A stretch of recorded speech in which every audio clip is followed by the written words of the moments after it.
Assalamu alaikum, all of you. I hope you all are doing great. And yesterday we had solved the Presi of 2005 year, which was asked in the CSS paper, CSS Presi and comprehension paper. But today I'll tell you how to solve the comprehension of 2005 year CSS paper. So ये जो मैं प्रेसी लाई हूँ वो 2005 year के paper की है. And अगर वो आपने मेरा लेक्चर प्रेसी का नहीं देखा तो आप देख सकते हैं. ये कॉम्प्रीहेंशन है. तो before starting my lecture I first tell you how to solve the comprehension. So the word comprehension means to understand, means to decipher, means to make out.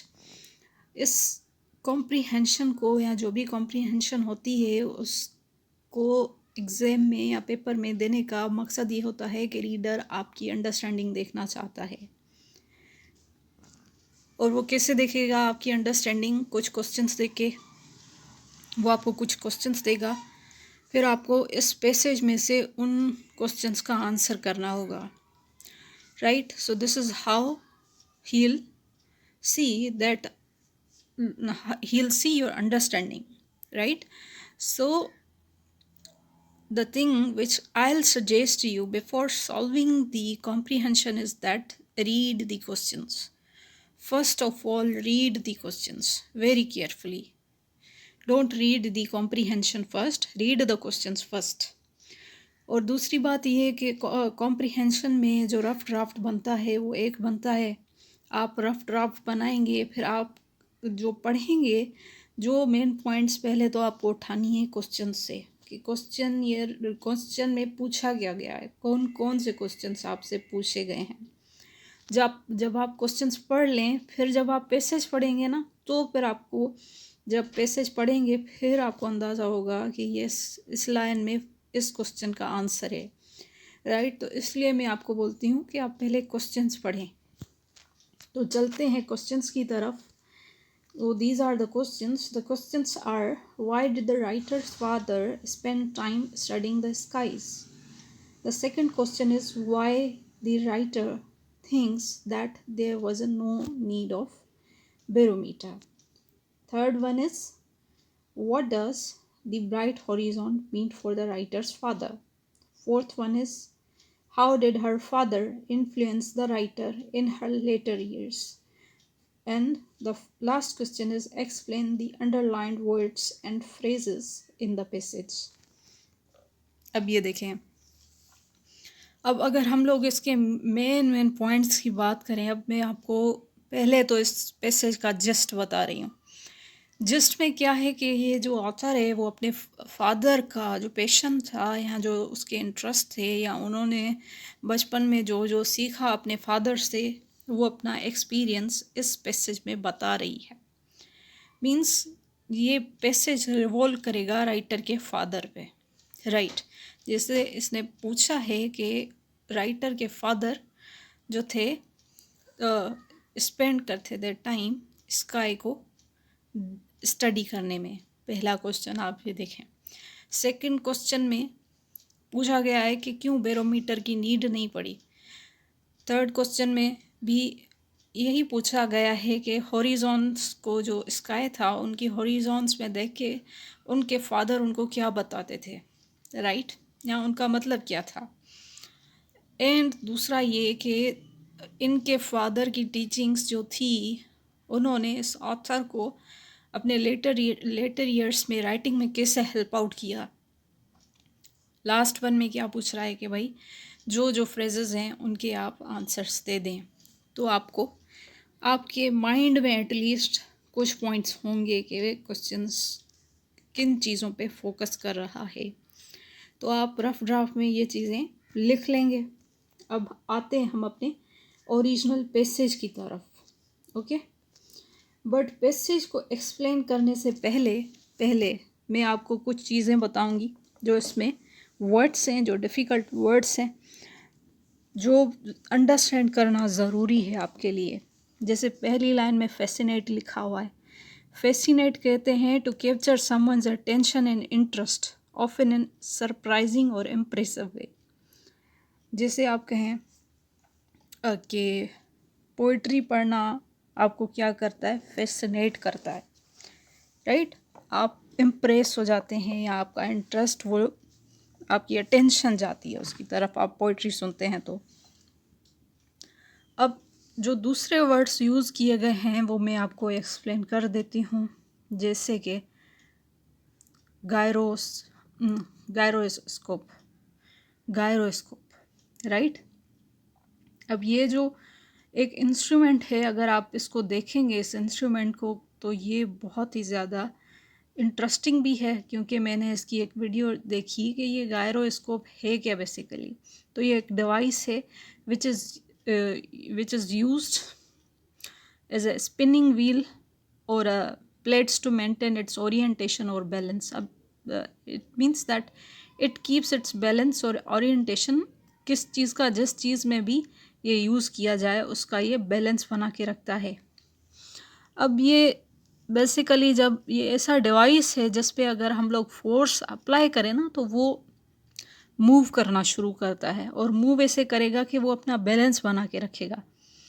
वही इंस्ट्रूमेंट अगर मूव ना करे, उसको को आप अगर सरफेस पे रखेंगे तो वो उस सरफेस पे नहीं टिकेगा, पर अगर आप उस पे फोर्स अप्लाई करें तो वो मूव करना शुरू करता है, और उसको आप अगर किसी रोप पे रखेंगे उस पे भी वो मूव करता रहेगा।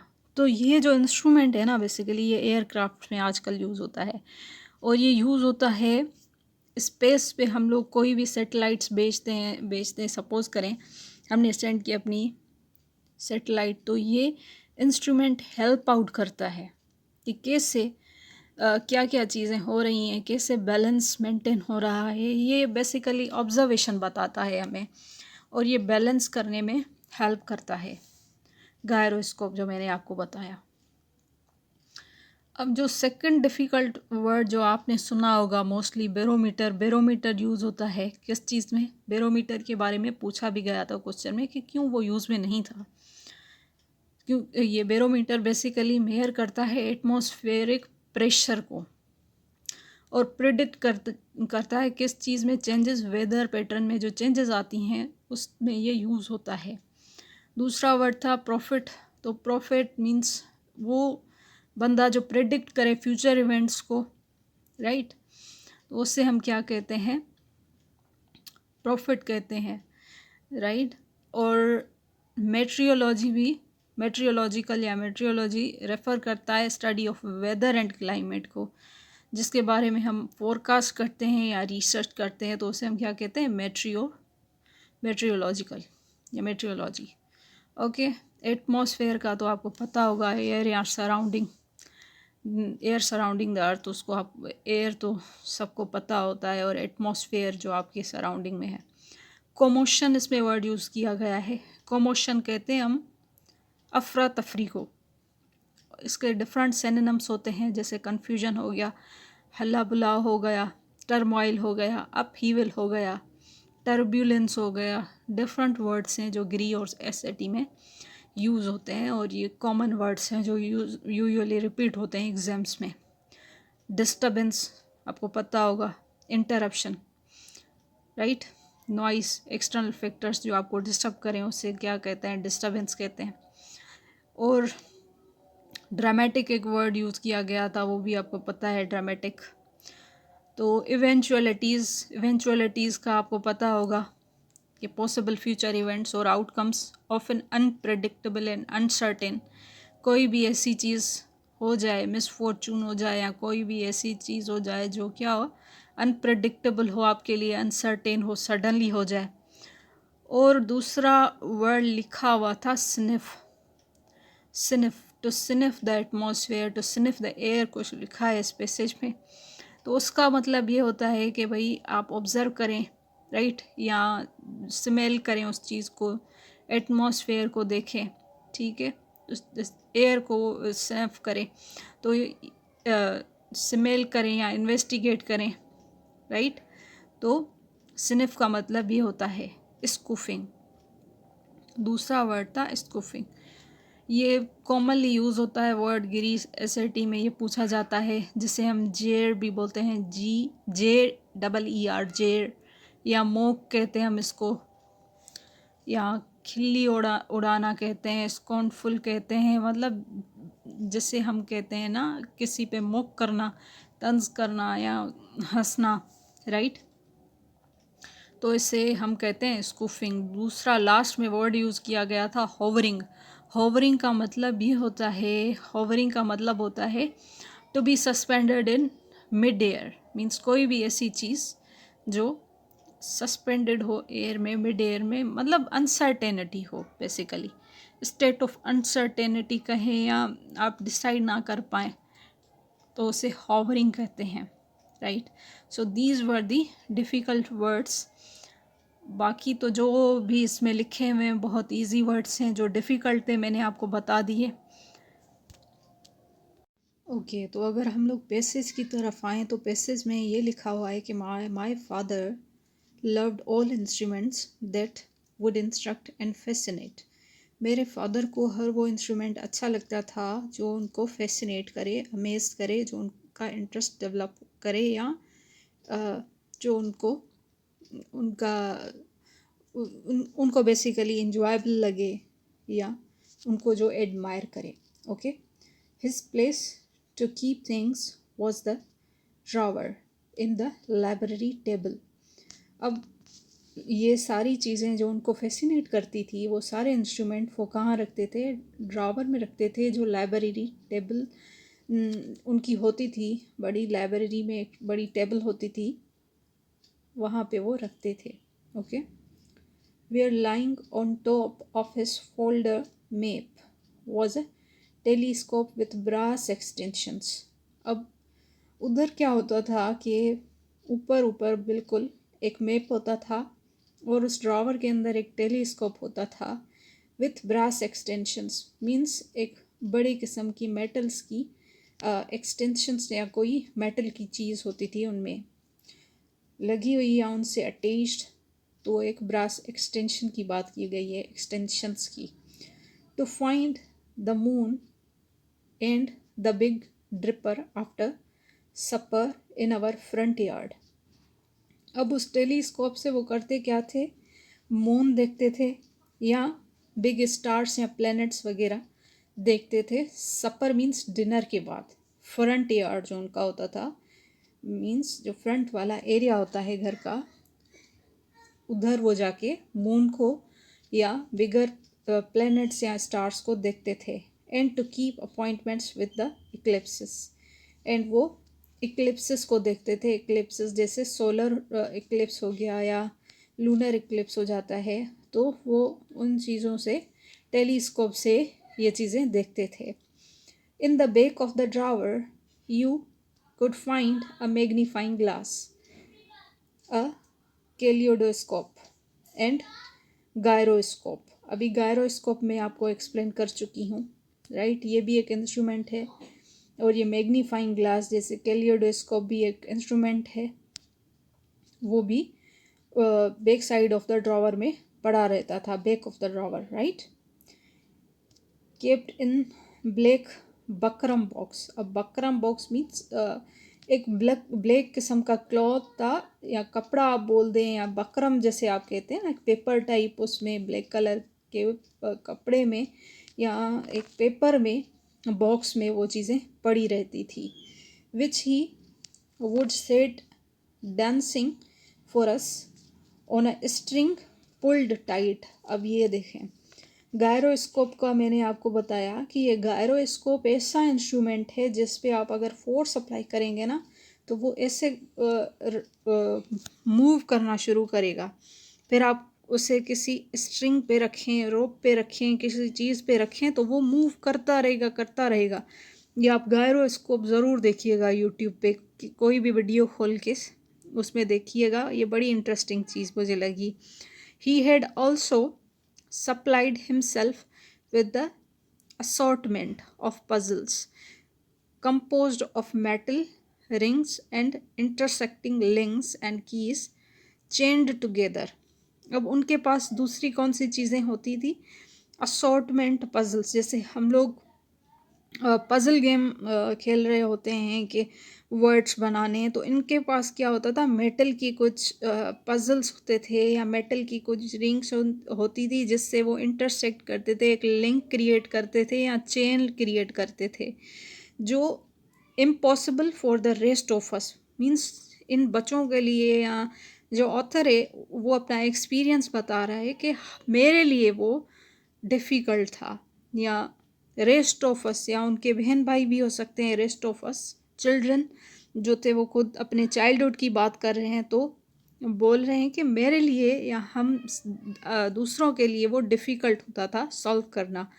How ever patiently shown to take apart, he had an almost childlike love of the ingenuous. Ingenuous means clever, right? पर वो जो थे ना, वो पेशेंटली दिखाते थे उन चीज़ों को अपने बच्चों को, ऑथर को, और उनको बताते थे कि कैसे इनको अलग करना है, राइट?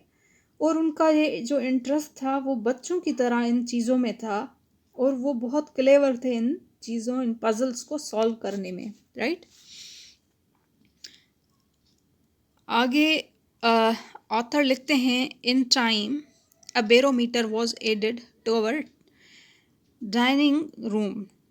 यहाँ पे डिनिंग है पर डाइनिंग रूम होगा, डाइनिंग रूम वॉल। उस टाइम बैरोमीटर इनकी जो वॉल थी उस पर उन्होंने ऐड किया, बट वी डिडेंट ऐड किया मीन्स उन्होंने लगाया होगा कहीं पे या दिखाया होगा उनको, या वो पढ़ा होगा कहीं पे, but we didn't really need it, पर उस चीज़ की हमें ज़रूरत नहीं होती थी। आप अब ये देखें, जैसे क्वेश्चन में था कि why the author's father didn't need barometer, अब आप रीज़न देखिएगा क्या बता रहे। My father had the country boy's accurate knowledge of the weather. अब ये देखें, एंड इट्स स्काइज। उनके बाबा जो थे, फादर जो थे उनके, उनको नॉलेज थी क्योंकि वो कंट्री बॉय थे, उनको एक्यूरेट नॉलेज होती थी वेदर के बारे में एंड स्काइज के बारे में।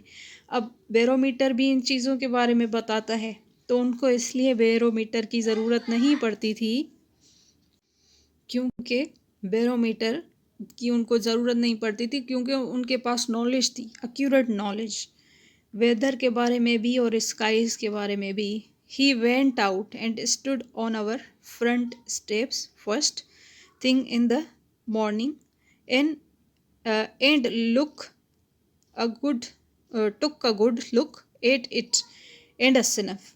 अब ये बोल रहे हैं कि वो सुबह ही सुबह जाते थे, तो अपने जो फ्रंट यार्ड की वो बात कर रही थी कि भाई वो पहले मॉर्निंग में पहली थिंग जो चीज़ वो करते थे, वो मॉर्निंग में बाहर जाते थे, आसमान में देखते थे और वो ऑब्ज़र्व करते थे।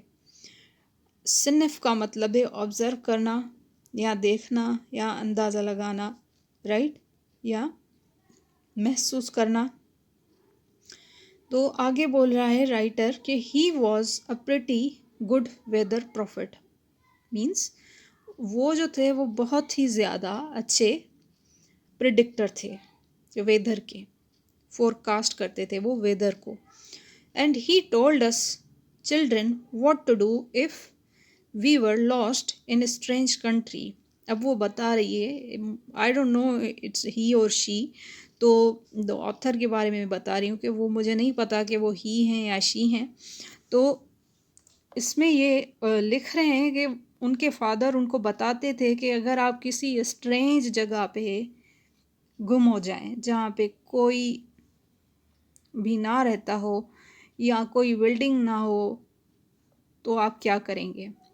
आगे लिखते हैं इन्वर्टेड कॉमास में, उनके बाबा के वर्ड्स हैं कि look for where the sky is brightest along the horizon. अब ये क्वेश्चन आपसे पूछा गया था कि वो हॉरिजॉन में क्यों देखते थे, ब्राइटेस्ट हॉरिजॉन उनको, उनका मतलब क्या था।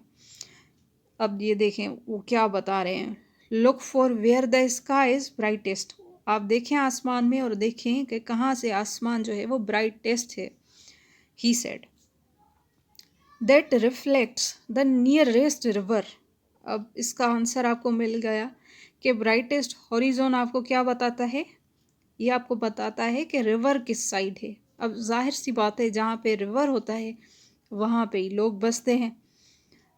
तो अगर इंसान कहीं पे खो जाए तो क्या करना है, आसमान में देखना है, जहाँ पे आसमान ब्राइट है, स्काई आपका ब्राइट है, उस साइड रिवर होगा। Strike out for a river and you will find habitation.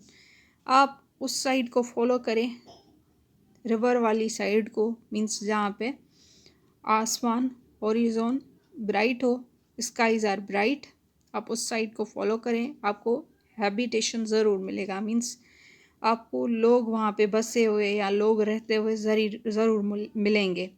इवेंचुअलिटीज़ were much on his mind. Uncertainties जो होती थी उनके दिमाग में चलती रहती थी। In his care for us children, उनकी जो परवाह होती थी हम बच्चों के लिए, he cautioned us to take measures against such things as being struck by lightning. अगर लाइटनिंग हम कहते हैं, जिससे थंडर स्टॉर्म होता है तो लाइटनिंग होती है, तो उसकी वजह से उनको वो क्या करते थे, कॉशियस करते थे, उनको मतलब तत्पर करते थे, या उनको थोड़ा सा आगाही देते थे कि आप क्या करें, कौन से मेयर्स उठाएं अगर ऐसी सिचुएशन हो। He drew us all away from the windows, वो उनको क्या करते थे, ऐसे स्ट्रॉन्ग किस्म के और जैसे आवाज़ें आती हैं थंडर स्टॉर्म में या लाइटनिंग होती है, तो वो उनको क्या करते थे, विंडो से दूर कर देते थे। जैसे विंडोज़ में मिरर्स या लगे होते हैं तो वो डेंजरस होते हैं, तो उनको बच्चों को वो क्या कर देते थे, दूर कर देते थे। During the severe electrical storms that are common where we live, जब वो सीवियर किस्म के इलेक्ट्रिकल स्टॉर्म्स होते थे, हवाएं चलती थी, तो उनको क्या करते थे, वो दूर कर देते थे खिड़कियों से। तो ये चीज़ जहाँ पे वो रहते थे उस एरिया में बहुत कॉमन होती थी। My mother stood apart scoffing it caution is a character failing. अब उनकी जो मदर थी, जैसे मैंने आपको स्कूफिंग की मीनिंग अभी बताई कि मोक करना, खिल्ली उड़ाना या हंसना, तो उनकी मदर जो थी अलग खड़ी होके उन पे थोड़ा सा हंसती थी या मोक करती थी। तो ये बता रहे हैं इसके बारे में। अब अगर हम लास्ट 3-4 लाइन्स पे आए तो इसमें लिखा गया है कि so I developed a strong meteorological sensibility. Meteorological sensibility मैंने आपको बताया कि क्लाइमेट या वेदर के बारे में जो आप फोरकास्ट करते हैं, रिसर्च करते हैं, उसके बारे में ऑथर अब बता रहा है कि भाई मेरी एक strong meteorological sensibility means sense आ गया मुझे, या मुझे नॉलेज मिल गई, या मुझे जो है वो मेरा एक मतलब मेरे पास नॉलेज आ गई, अपने फादर से मुझे ट्रांसफॉर्म हुई ये नॉलेज, मेट्रियोलॉजिकल नॉलेज मुझे मिल गई, और मैंने एक स्ट्रॉन्ग मेट्रियोलॉजिकल सेंसिबिलिटी डेवलप की। इन years ahead when I wrote stories, क्योंकि फिर जब लेटर ईयर्स में मीन्स बाद में जब उन्होंने खुद स्टोरीज़ लिखना शुरू की, atmosphere took its influential role from the start. तो उन स्टोरीज़ में भी उनका क्या, एटमॉस्फेयर के बारे में एक इन्फ्लुएंशियल रोल नज़र आता था फ्रॉम द स्टार्ट, शुरू में ही। अब फॉर एग्ज़ाम्पल बचपन में अगर आपने जो चीज़ें की होंगी तो वो आपको अभी तक याद होंगी। अगर मैं अपना एग्ज़ाम्पल दूं तो हम जब भी ट्रेवल करते थे तो हमारी गाड़ी में जगजीत सिंह की गज़ल चलती थी, तो अभी तक मुझे वो लाइन्स ऐसे याद हैं जैसे मतलब मैं कभी नहीं भूली, और मेरा पैशन है कि मैं कभी भी मतलब मैं वो सुनूं तो मुझे हर चीज़, मेरा अभी तक पैशन ये है कि मुझे पोइट्री में बड़ा इंटरेस्ट आ गया। जैसे मेरे फादर को पोइट्री में बड़ा इंटरेस्ट है, तो मेरा इंटरेस्ट भी पोइट्री में ज़्यादा हो गया। तो आपके चाइल्डहुड का ये इन्फ्लुएंस होता है जब आप ग्रोन अप हो जाते हैं। आगे कहते हैं, commotion in the weather and the inner feelings aroused by such a hovering disturbance emerge connected in dramatic form। तो ये बता रही है कि जो डिस्टर्बेंस होती थी वेदर में, या ये मेरी जो इनर फीलिंग एक अराउज होती है, इन सारी चीज़ों से उनका एक कनेक्शन है, ड्रामेटिक कनेक्शन है, जो ये अपनी स्टोरीज़ में लिखती थी। अब आपके लिए इन क्वेश्चंस का आंसर करना बड़ा इजी हो जाएगा। अब देखें, why did the writer's father spend time studying the skies? क्योंकि वो फोरकास्ट करते थे, उनको वो प्रॉफिट थे वेदर के, उनको इंटरेस्ट होता था, उनके पास इंस्ट्रूमेंट्स होते थे जिससे वो बहुत फैसिनेटेड थे। आगे देखें कि why the writer thinks that there was no need of barometer, क्योंकि उनको खुद जो थी वो नॉलेज होती थी, वो कंट्री बॉय थे, तो उनको वेदर के बारे में, स्काईज के बारे में मॉर्निंग में वो खड़े होके खुद ही देख के स्काई को देख के वो अंदाज़ा लगा लेते थे, इसलिए उनको बैरोमीटर की नीड ही नहीं पड़ी। What does the bright horizon mean for the writer's father? Bright horizon इसलिए उनके लिए ज़रूरी थी क्योंकि वो उनको डायरेक्शन देती थी कि जिस साइड ब्राइट होगी होरिजोन, उस साइड रिवर होगा, उस साइड हैबिटेंट्स होंगे, और अगर कोई इंसान किसी स्ट्रेंज जगह पे, अननोन जगह पे गुम हो जाए, लॉस्ट हो जाए, तो वो उनको एक इंडिकेशन देती है कि इस साइड आप जाएं। And how did her father influence the writer in later years? ये मैंने आपको अभी बताया, क्योंकि जब वो स्टोरीज़ लिखती थी तो उसमें वो चीज़ झलकती थी या नज़र आती थी उनका इन्फ्लुएंस, क्योंकि वो स्टोरीज़ में भी वेदर के जो कमोशन होते थे या एक इनर फीलिंग्स उनकी अराउज होती थी। Explain the underlined words and phrases, वो आपको मैं बता देती हूँ। अब आप ऐसा करें, इस वीडियो को पॉज करें और लिखना शुरू करें अपने आंसर्स। राइट, रफ ड्राफ्ट तो आपने वैसे ही बना लिया होगा, पर मैं आपको ये बोल रही हूँ कि आप अभी वीडियो को पॉज करें और आप खुद से लिखें। मेरे आंसर्स तो लिखे हुए हैं, मैं आपको बता दूंगी, पर आपको अपने बनाने हैं, अपने लिखने हैं, तो आप वो लिखें। राइट, आई थिंक आपने लिख लिए होंगे। अब मैं जो है वो मूव करती हूँ क्वेश्चंस की तरफ और उसके आंसर्स की तरफ। Okay, yes, the first answer of the first question is, why did the writer's father spend time studying the skies? अब लिखने का कुछ अंदाज़ होता है, कुछ तरीका होता है, और कुछ चीज़ें होती हैं जो फॉलो करनी होती हैं। जैसे मैंने लिखा है द राइटर्स फादर, अब मैं ऐसे ही लिखना शुरू कर दूँ, ना कोई तरीका हो, आप लिख सकते हैं द ऑथर्स फादर या द राइटर्स फादर। तो ये चीज़ें आपकी राइटिंग में ब्यूटी लाती हैं, ब्यूटीफाई करती हैं आपकी राइटिंग को। The writer's father spends time to look into the skies because he was a pretty good weather prophet. As the writer's father has a knowledge about the weather, he always guides his children about the patterns of atmosphere, as he told his children that if the sky is brightest along the horizon, it means that it reflects the river. Further, अब देखें further लगाएं, more over लगाएं, further more लगाएं, in addition to लगाएं, और ये चीज़ें आप ज़रूर लगाएं, कनेक्टर्स ज़रूर लगाएं। After looking at the skies he guide his children that this sky will help you to find habitation in case you lost in the strange country. Moreover, the author's father was a good at weather forecasting. That is why he cautioned his children about the lightning and drew them away from the windows during the severe electrical storms. इसलिए उनके father को बड़ा शौक होता था study करने का skies की। राइट, आपका आंसर शॉर्ट भी हो सकता है, मैंने इसको ज़्यादा लिखा है क्योंकि मैं ये समझती हूँ कि आप थोड़ा सा बढ़ा के लिखें तो बेहतर होगा, क्योंकि जब आपके राइटर को एक आपकी पॉइंट अच्छी ना लगे, सपोज करें वो हिट ना करे तो दूसरी पॉइंट हिट कर जाए, और वो उस दूसरी पॉइंट की वजह से आपको मार्क्स दे दें, पर ये नहीं है कि आप पॉइंट से हट जाएं, पॉइंट से ना हटें। राइट, क्वेश्चन के अकॉर्डिंग आंसर देना होगा आपको।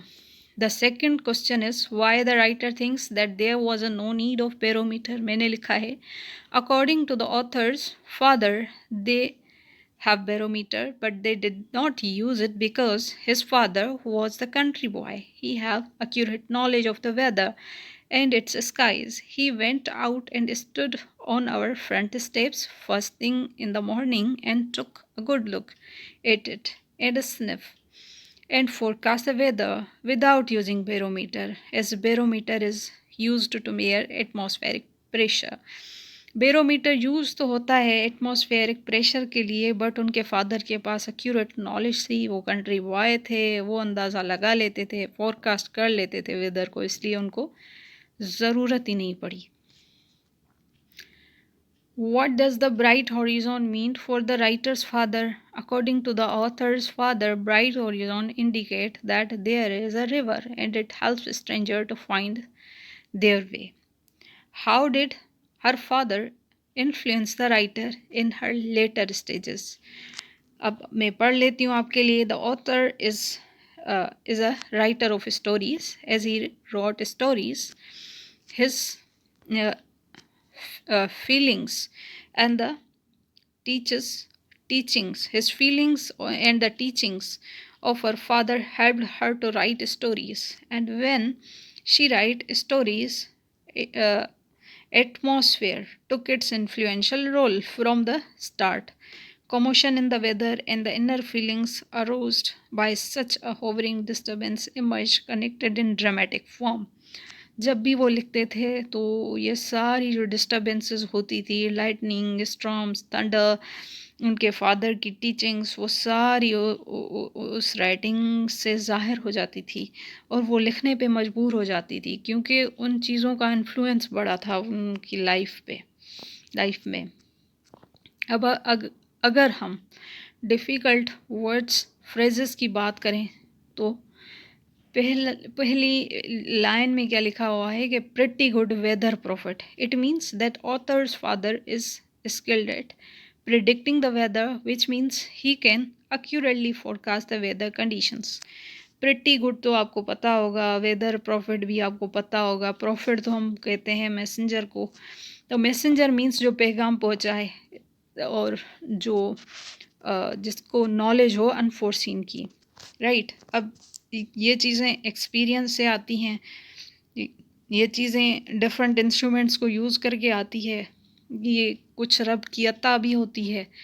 तो ये चीज़ें क्या होती हैं, मतलब मैसेज देना. जैसे फोरकास्ट करते हैं हम, वेदर में चेंजेस आएंगी, रेन आएगा, बारिश होगी. ये कौन करता है? जो एक्सपर्ट होते हैं, वो हमें प्रेडिक्ट करके पहले ही बता देते हैं कि कुछ दिनों में बारिश होगी, कुछ दिनों में सर्दियाँ आ जाएंगी, राइट. तो इसका मतलब ये है. Reflects the river. The author's father is explaining that when the sky is brightest along the horizon, it is because it is reflecting the light of nearby river. Reflects the river means अगर lightning है किसी side पे तो it means that इस side nearby river होगी. अभी ये देखें, इसका मतलब ये भी है. Find habitation in case you lost in a strange country means आप क्या देखें, इनके फादर बोलना चाह रहे हैं कि the author's father is teaching his children how to find their way if they get lost in foreign country, right. He is telling them to look for the brightest part of the sky which will indicate the direction of nearby river. ये मैंने already आपको explain किया है और ये बहुत ही ज़्यादा easy wording में लिखा हुआ है, कोई डिफ़िकल्ट वर्ड्स नहीं यूज़ किए गए, तो आपके लिए वैसे ही अंडरस्टैंड करना आसान होगा. Good at weather forecasting means predict करना वेदर के बारे में, फोरकास्ट करना वो उनके लिए एक्यूरेट था या इजी था, या वो अच्छे थे इस चीज़ में, स्किल्ड थे. Drawn them away from the Windows during the severe electrical storm. वो उनको दूर कर देते थे जब सीवियर किस्म के इलेक्ट्रिकल स्टॉर्म होते थे, because it suggests that he is teaching them how to stay safe during bad weather. right? Country boy means author's father is from a rural area, which implies that he has a deep connection with the nature and learned to uh, learned to read the signs of the weather. वो rural area से थे, एक बड़ा deep connection था nature के साथ उनका, उन्होंने सीखा था कि कैसे डिफरेंट साइंस देख के, डिफरेंट चीज़ें देख के वेदर के बारे में उनको प्रेडिक्ट किया जाता है. Take a good look at it and a sniff means author's father is taking a close look at the sky and sniffing the air to gather information about the weather. This suggests that he is using his senses to predict the weather. Right? क्या करते थे?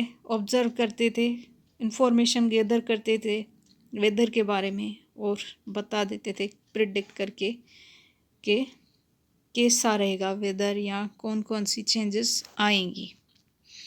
Atmospheric pressure. Barometer measures atmospheric pressure, which is a key indicator of weather patterns. Okay.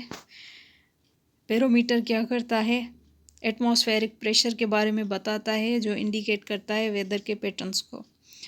तो ये थी हमारी आज की प्रेसी. उम्मीद है आपको मेरा लेक्चर अच्छा लगा होगा. अगर अच्छा लगा तो आप इसको लाइक करना, शेयर करना, अपने सजेशन देना.